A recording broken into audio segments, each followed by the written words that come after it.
says the Lord, and make for yourselves a new heart and a new spirit.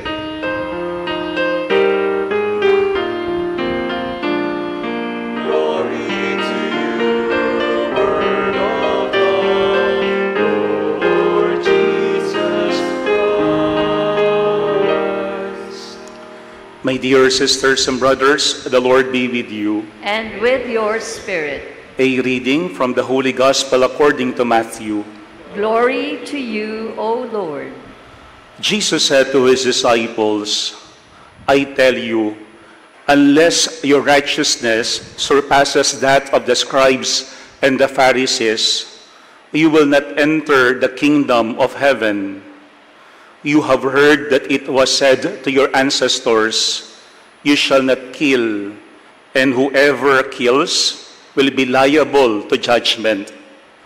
But I say to you, whoever is angry with his brother will be liable to judgment, and whoever says to his brother, Raka, will be answerable to the Sanhedrin, and whoever says, you fool, will be liable to fiery Gehenna. Therefore, if you bring your gift to the altar, and there recall that your brother has anything against you, leave your gift there at the altar. Go first and be reconciled with your brother, and then come and offer your gift. Settle with your opponent quickly while on the way to court. Otherwise, your opponent will hand you over to the judge, and the judge will hand you over to the guard, and you will be thrown into prison. Amen, I say to you, you will not be released until you have paid the last penny. My dear friends, the Gospel of the Lord. Praise to you, Lord Jesus Christ. Please be seated for a while. Again, my dear sisters and brothers, good afternoon. Good afternoon, Father.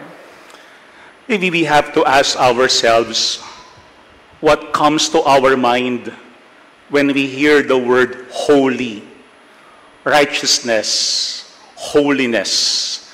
Sino ba yung pumapasok sa ating isipan ng mga tao kapag sinasabi nating banal, holy, righteous, kalugod-lugod? During the time of Jesus, they always think of the scribes and the Pharisees when they say righteous or holy.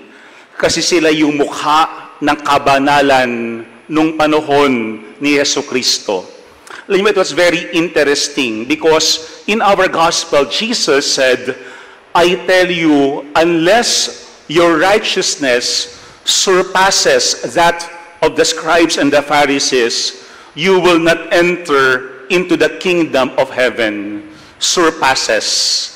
Kung ating ilalagay yung ating sarili nung kapanahonan ni Jesus, baka ang ating sabihin, can someone really surpass the righteousness of the scribes and the Pharisees? Samantalang nung panahon ni Jesus, sila ang mukha ng kabanalan. Very interesting po because in Tagalog translation, yung sinabi na righteousness dito, ano ang sabi doon? Maliban na ang inyong pagsunod sa kalooban ng Diyos. No? Pagsunod sa kalooban ng Diyos. I think yun yung background ng ating gospel. Because during the time of Jesus, people think of the scribes and the Pharisees when they talk about holiness or righteousness. Pero yan lamang ang problema nila. They simply know the law, they simply teach the law to other people, but they do not follow them. They do not observe these laws. Kaya nga maganda po yung Tagalog, maliban ng inyong pagsunod sa kalooban ng Diyos. No? Kasi hindi lahat ng nakapag-aral sa kalooban ng Diyos, hindi lahat na nakakabisa ng utos ng Panginoon ay sumusunod sa kalooban ng Diyos. Sometimes, yung ating knowledge of the law can also be the way for us to go around the law. Kasi kapag alam na alam natin minsan yung batas, tayo ang pwedeng gumamit ng batas para tayo ay makalusot dito at hindi para sumunod dito. Kaya nga, when we look at our gospel, notice that Jesus first reminds us of what was written in the Old Testament on what these people know and what they teach to others regarding righteousness. Ang sabi ni Jesus, you have heard that it was said to your ancestors, you shall not kill, and whoever kills will be liable to judgment. Alam na alam niyaan ng mga Hudyo, even us, we know this as part of the Ten Commandments, you shall not kill. Hanggang ngayon naman, applicable yung batas ng Panginoon na yaan. Maybe when we hear this gospel, some of us will say, Lord, alam mo naman na hindi ko kayang pumatay. Yung saktan nga yung asawa ko, yung pagmalapitan nga yung aking anak, hindi ko magawa, yung pumatay pa kaya. Pero listen to what Jesus had said after stating what was in the Old Testament. In our gospel, Jesus said, but I say to you, mahalaga yung part na yun, because when Jesus said, but I say to you, now He becomes the standard of fulfilling the law of God. Ibang-iba si Jesus sa mga eskriba at pariseyo. Kasi yung eskriba at pariseyo, nakapag-aral ng batas, nakakabisa ang batas, pero hindi ibig sabihin kanilang sinusunod ang kalooban ng Panginoon. Kaya nga si Jesus in our gospel said, but I say to you, kasi yan po yung Kwaresma. Lent is not only a time for us to pray, not only a time for us to fast, not only a time for us to give alms to the poor, but Lent is a journey. Paglalakbay ang Kwaresma. Journey in becoming more like Jesus, so that like Jesus, we could also do the will of the Father. Kaya nga ito po yung punto ng ating ebanghelyo sa ngayon. Look at Jesus as the standard of righteousness. Look at Jesus so that we could also do and not only know and teach the will of the Father. Ano ang sinasabi diyan ni Jesus? But I say to you, whoever is angry with his brother will be liable to judgment. Whoever says to his brother, Raka, will be answerable to the Sanhedrin. And whoever says, you fool, will be liable to fiery Gehenna. Yang part na dyan tayo guilty lahat. Kasi maaaring wala sa atin ang kayang pumatay ng ating kapwa. Wala sa atin ang kayang magbuhat ng kamay sa ating mga mahal sa buhay. But getting angry, saying hurtful words to other people, sometimes we take this as something normal sa ating buhay. Pero ito yung unang point ng ating gospel. Be careful. Be careful with what we think. Be careful with how we feel. And be careful with what we say to other people.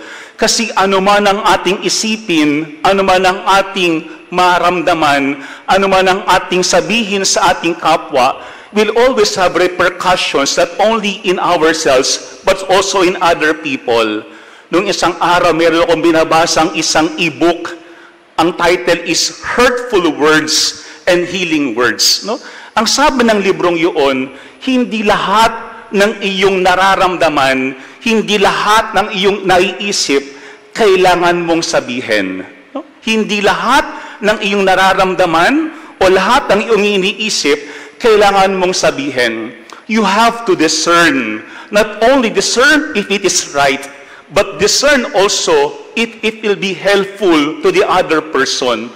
Kasi sa ating panahon ngayon, basta naramdaman natin, basta naisip natin, sinasabi natin. Minsan wala tayong pakialam, mayroong masasaktan o wala. Wala tayong pakialam, mayroong masisirang buhay o wala. Kaya ito yung unang challenge ng ating gospel. Be careful. Be careful on what is in our hearts, on what we are thinking. Kasi hindi lahat ng ating nararamdaman at naiisip kailangan sabihin sa ating kapwa. Kasi kapag binitawan natin ang mga salitang iyon, maaaring tayo ay nabigla, merong epekto iyon sa buhay ng nakakarinig. They say that our words can create garden or destroy a forest. Pwedeng ang ating salita makagawa ng hardin o pwedeng makasunog ng buong bukid o ng buong gubat. Firstly, be careful. Ingatan natin lagi ang ating salita sa ating kapwa, sa ating pamilya, sa ating katrabaho. Kasi hindi lahat ng ating nararamdaman at iniisip ay kailangan sabihin. Pero second, when we look at our gospel, Jesus said, if you bring your gift to the altar and there recall that your brother has anything against you, leave your gift first at the altar. Go first and be reconciled with your brother, and then come and offer your gift. Alam niyo, mahalaga po sa mga Hudyo yung offering in the temple. That's why they say yung Jerusalem temple is the busiest place sa mga Hudyo. Because they think that when they offer gifts to the Lord on the altar, they are righteous, they are holy. Pero yun yung pangalawang challenge po ng ating gospel. What is that? Be consistent. Kasi sometimes we want to offer God pure gifts, but our hearts are unclean, impure yung ating mga puso. Kaya nga ano ang sinasabi dyan ng ating ebanghelyo? When you are about to offer your gift and you remember that your brother has something against you, leave first your gift and be reconciled with your brother. Ano ang sinasabi dyan? Recall that your brother has anything against you. Hindi ikaw yung merong tampo. Hindi ikaw yung merong galit. Pero kapag naisip mo, teka lang, sumama yata ang loob ng aking asawa. Teka lang, meron yata akong nasabi na hindi maganda sa aking katrabaho. Anong sinasabi ng ating gospel? Take the initiative in approaching that person. Minsan niya tayo nahihirapan because of pride. Ano yung ating nararamdaman? Teka lang, hindi naman ako ang may problema, bakit ako ang lalapit? Hindi naman ako ang may sala, bakit ako ang unang pupunta sa kanya? Bahala siya. Siya ang unang nagkaroon ng problema, siya rin dapat ang unang lumapit sa akin. Pero ito yung pangalawang point ng ating gospel. What is pleasing to God are not only our pure offerings. What is pleasing to God are our pure hearts. Kasi baliwala yung magandang alay kapag hindi naman maganda yung ating relasyon sa ating pamilya at sa ating kapwa. Ang panahon po ng Kwaresma ay hindi lamang panahon para makipagkasundo sa Diyos. Ang panahon ng Kwaresma ay panahon para makipagkasundo tayo sa ating kapwa. Sabi nga nila, the word Lent came from an Old English word, lengthen, which means springtime, tagsibol. Kasi sa ibang bansa, ito pong panahong ito ay spring, tagsibol. Merong transition from winter to spring. Kaya nga maganda sinasabi ng St. John Mary Vianney. Ang sabi niya, it is always springtime in the heart of the person who loves God. Laging tagsibol sa puso ng tao na nagmamahal sa Diyos. Magandang ating tignan, kamusta ba yung ating puso? Ano ba yung season ng ating puso? Autumn ba? Winter ba? Sana talagang spring. Pero walang sisibol sa ating mga puso kapag yung ating puso ay hindi handang makipagkasundo. Dalawang C ang hamon ng ating ebanghelyo. First C, be careful. And second C is be consistent. Sana yung ating inaalay sa Diyos ngayong panahon ng Kwaresma ay hindi lamang magandang handog, kung hindi magandang relasyon sa bawat isa. Amen. Lahat tayo nagagalit. At madalas kapag tayo ay nagagalit, ating hindi pinapansin ang ating kapwa.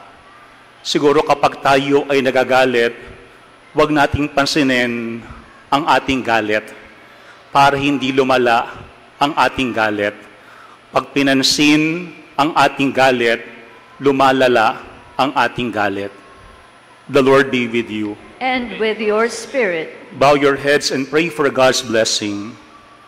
Look with favor on your people, O Lord, that what their observance outwardly declares, it may inwardly bring about through Christ our Lord. Amen.